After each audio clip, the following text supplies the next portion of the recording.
इस कायनात में जो कुछ है तुम्हारे अंदर भी मौजूद है। अपने आप से हासिल करो। मेरी उम्र का हासिल इन 3 बातों से ज़्यादा कुछ भी नहीं। खाम था, पुख्ता हुआ और जल गया। माँ बाप के साथ तुम्हारा सलूक ऐसी कहानी है जो लिखते तुम हो लेकिन तुम्हारी औलाद तुम्हें पढ़कर सुनाती है। अपनी आवाज़ की बजाय अपने दलाइल को बुलंद कीजिए। फूल बादल के गरजने से नहीं बरसने से उगते हैं। अकल कब्र से आगे नहीं देख सकती।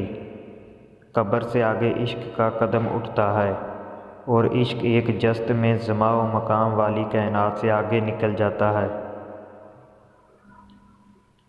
थोड़ी देर के लिए कब्रिस्तान जा और खामोशी से बैठ और इन बोलने वालों की खामोशी को देख।